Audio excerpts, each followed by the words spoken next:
प्रस्तावना, एक मुस्कान जो वहां नहीं होनी चाहिए थी। सबने मुस्कान देखी, वह न तो शिष्टाचार की थी, न ही शोक में डूबी कोई भावुक मुस्कान। वह चौड़ी थी, शांत, लगभग विजयी। किसी बंद ताबूत के पास खड़े व्यक्ति के चेहरे पर ऐसी मुस्कान, खासकर जब वह व्यक्ति मृतक का इकलौता बेटा हो, बेहद असामान्य लगती है। लेकिन किसी ने कुछ नहीं कहा, न उससे, न ही जोना मैडसन से, क्योंकि जोना हमेशा से अलग था। और 5 दिन बाद वह मर गया, फिर से मुस्कुराता हुआ। अध्याय 1। ताबूत और घड़ी अंतिम संस्कार सोमवार को हुआ। जैसे बारिश ने समय का अनुमान लगा लिया हो। खिड़कियां भीग रही थी और हवा सूखे पत्तों को ऐसे उड़ा रही थी जैसे वे भूले हुए पत्र हों। अंदर हेवंस एंड चैपल की हवा में लिली के फूलों और रहस्यों की गंध तैर रही थी। जोना अपने पिता के अंतिम संस्कार वाले सूट में खड़ा था, सिलवाया हुआ ग्रे ऊन, डबल ब्रेस्टेड, एकदम साफ। उसके बाल करीने से संवरे थे, जूते चमक रहे थे। लेकिन जो चीज सबको सबसे ज्यादा परेशान कर रही थी वह थी उसकी मुस्कान। वो मुस्कान न गर्मजोशी भरी, न ही निर्दयी, बस निश्चित। लोग फुसफुसा रहे थे। लगता है जैसे वह पिता के जाने से खुश है। शायद उसे आखिरकार जायदाद मिल गई। सुना है सालों से बात भी नहीं की थी। लेकिन कोई नहीं जानता था, जोना ने कभी किसी को नहीं बताया था कि उसके पिता ने उसे इस दिन के बारे में पहले ही चेतावनी दी थी।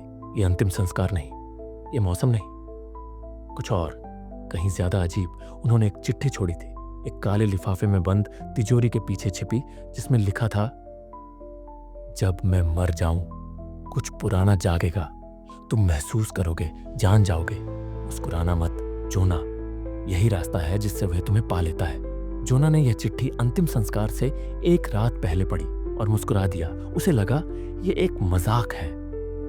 मरने के बाद भी उसके नियंत्रक सन की पिता का उस पर असर डालने का एक और प्रयास। उसके पिता हमेशा अजीब लोक कथाओं में डूबे रहते थे। फर्नीचर पर खुदे चिन्ह, शीशों को ढक कर रखना, समय और समरूपता का पागलपन।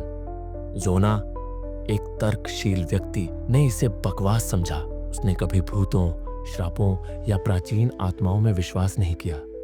उसके पिता उसे अहंकारी कहते थे, अहंकारी और असंरक्षित। अध्याय 2। पारिवारिक श्राप। मैडसन परिवार बहुत पुराना था, उन नामों में से जो केवल धूल भरी लाइब्रेरी या कानूनी दस्तावेजों में सुनाई देते हैं। उनका विशाल घर विलो हिल की चोटी पर खड़ा था, आधा बेलों में लिपटा, आधा धूख में डूबा। घर के भीतर अजीब चीजें थीं, घड़ियां जो कुछ दिनों में उल्टी चलती थी, दरवाजे जो सूर्यास्त तक नहीं खुलते थे, और तस्वीरें जिनके चेहरे, कहते हैं, कभी कभी बदल जाते थे। जोना को कभी यकीन नहीं हुआ। कम से कम अंतिम संस्कार तक ताबूत के पास मुस्कुराने के बाद कुछ उसके साथ घर आया। उसे सबसे पहले आवाजें सुनाई दी, धीमी, घिसटती हुई, कदमों जैसी नहीं, कुछ भारी चीज की। फिर घड़ियां टिकने लगी, जबकि घर की सारी घड़ियां उसके पिता की मौत वाले दिन से बंद थी।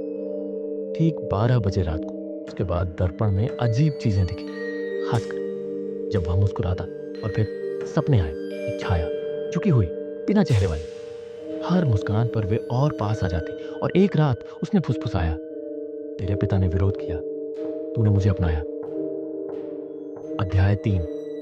आखिरी पत्र। जोना ने अब थोड़ा डरा हुआ, लेकिन अब भी अविश्वासी, परिवार का इतिहास खंगालना शुरू किया। अटारी में एक पुराना संदूक मिला, अखबारों की कतरनों और पदकों के नीचे, जिसमें एक चमड़े की जिल्द वाली किताब थी। किताब के कवर पर कोई नाम नहीं था, बस मेडसन कुल का चिन्ह।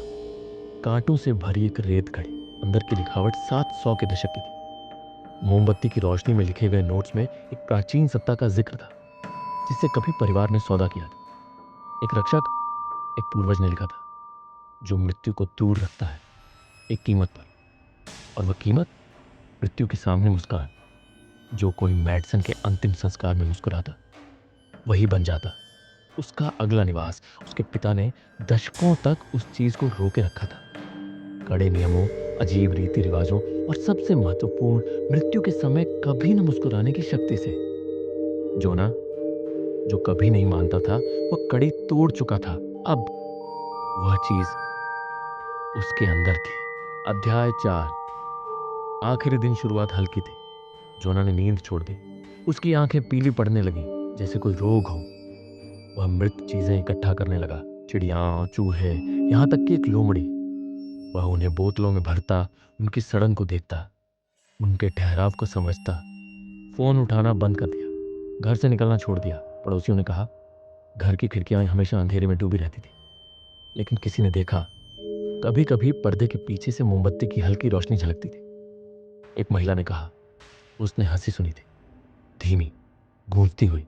फिर शुक्रवार की सुबह उसकी नौकरानी ने उसे पाया, जोना मैडसन, उम्र 39, अपनी कुर्सी पर सीधा बैठा हुआ, मरा हुआ, किसी निशान के बिना, न जहर न बीमारी, बस मुस्कुराता हुआ, चौड़ा, शांत, और जैसे जीत गया हो समापन।